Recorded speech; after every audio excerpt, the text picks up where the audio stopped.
time we ended up looking at rotational kinematics, where we ended up looking at the rotational analog to the big four, how we modified a little bit, with a 2 pi thing, but otherwise it's pretty close to what we've done before, except it has to do with rotational motion instead of linear motion.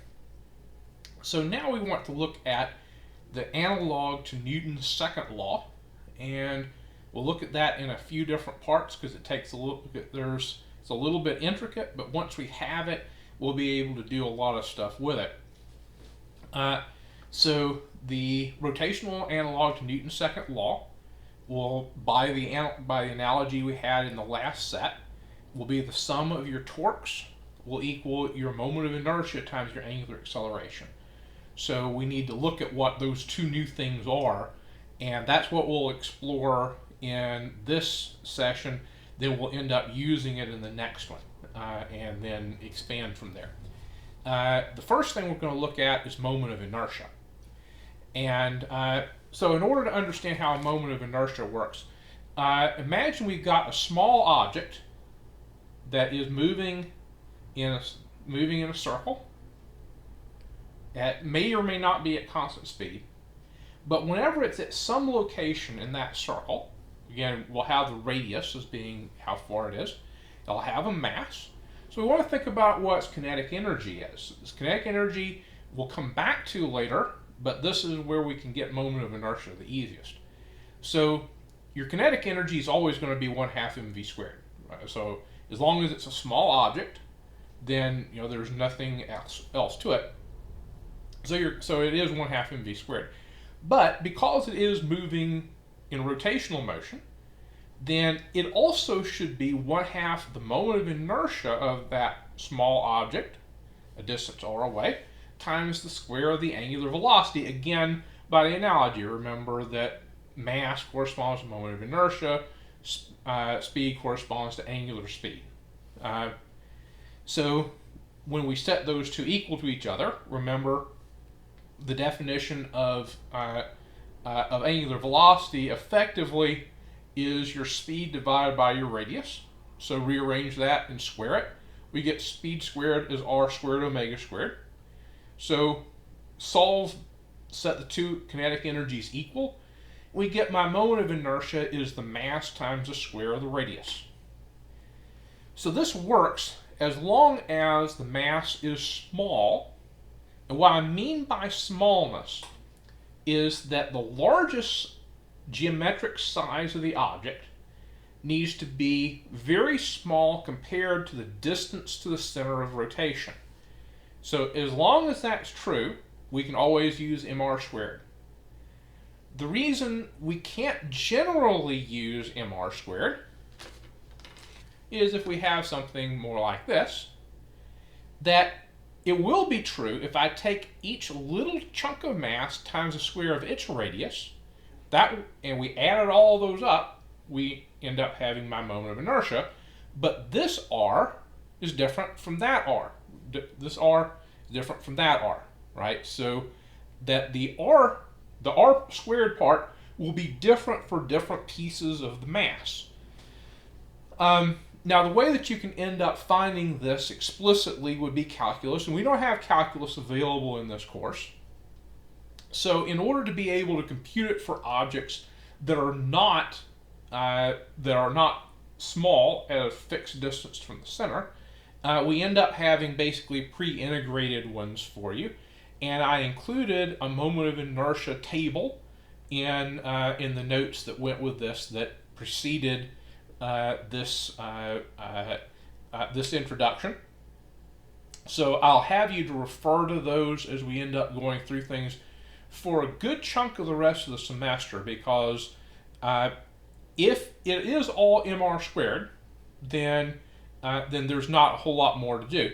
A situation where it could be all mr squared is if you have something where all of the mass, try to get this here, if all of the mass were out on the edge and it were going through the center, so it was rotating around like this, right, rotating around the center, then each little bit of mass would be that mass times r squared plus the other mass times r squared plus all the masses around there times the r squared. As long as the r is the same for all the parts, you can use mr squared. But if you have something that's not that way, you'll end up having to use the integrated forms. And again, you're not expected at all to be able to know where they come from. That would be a calculus-based thing. But we still will need to be able to use them practically in terms of solving problems.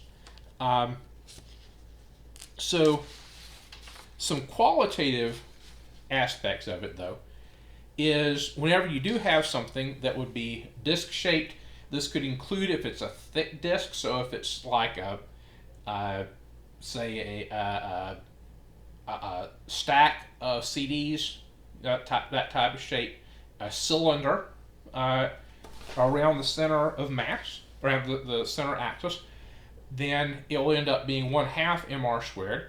In order to understand why it's not all mr squared, is that this r is smaller than that r. So when it's 1/2 mr squared, we're talking about the whole radius. And so because some of it's less, the moment of inertia will be less than mr squared.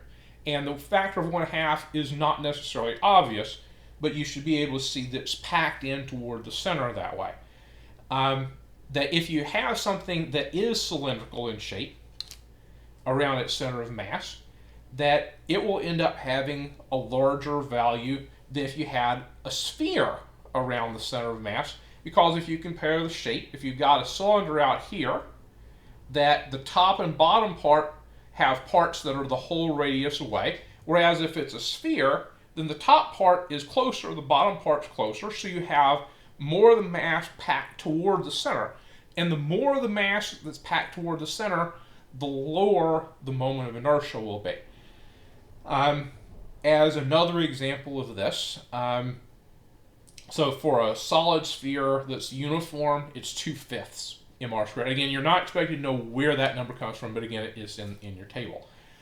One thing I have in the past asked, so that you can kind of get a sense of what's going on, the Earth has a moment of inertia that's 0.331 times mr squared.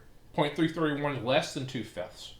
And the reason why what that ends up implying is that the density of the Earth is packed in closer toward the center than a uniform Earth, which is part of the evidence. We've got a lot of other evidence too, but that's part of the evidence that supports the idea that the core of the Earth has a much higher density than the surrounding, the mantle, and then the crust around that. So, all right. So if we're wanting to compute a center of mass, one of the other things to note, you do have one of them on there that's a thin thing going around like this.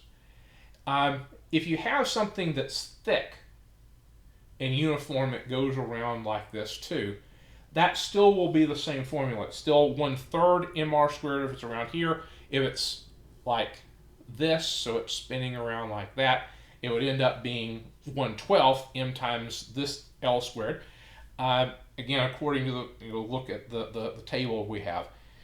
And similarly, so if it's a thin circle around a point like a CD-ROM, that will end up working. If it's thick along the direction of the axis, same size down there, for any of them, it will end up being the same way. You'll get the same formula for it. So that allows you to do some other things. So I gave an example in your lecture notes to calculate the moment of inertia for a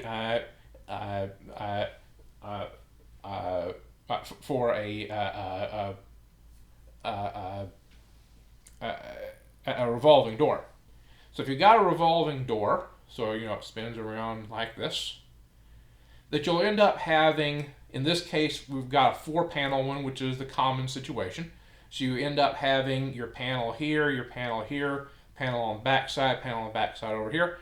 So if we have a revolving door that goes like this, that I said each of the panels had a mass of 35 kilograms, and the distance from, because the radius of the thing containing it is going to end up being 8 meters. So notice the L, if we're talking about for one piece, the ml squared, that's going to end up being half of that geometrically. So you would end up calculating for the system of 4 of those. You add them up. So if you've got a system of different things revolving the same way, just like you add masses together, remember mass corresponds to moment of inertia. So if you've got a collection of masses, you want to know the total mass, you just add them up. You have multiple things, moment of inertia of the collection is the sum of all of your individual moments of inertia. So you'd end up calculating it as being 4 times the moment of inertia of one of the panels in that situation, where to calculate it one way. But also here, because it's symmetric, we could also have it as 2 long panels like this, one of that and one of this. So in that situation, because again, in that situation, the formula is 1/12 the total mass times the total length squared. And I ended up doing the computations on there, so you could end up seeing, if you do it, calculate it either way, you get the same number. So again, you don't get 2 different answers, it's just 2 different ways of calculating it. So you can end up doing it whichever way you want, but you'll end up needing to be able to compute moments of inertia whenever we're trying to end up understanding how to end up finding using and torque and moving forward from here.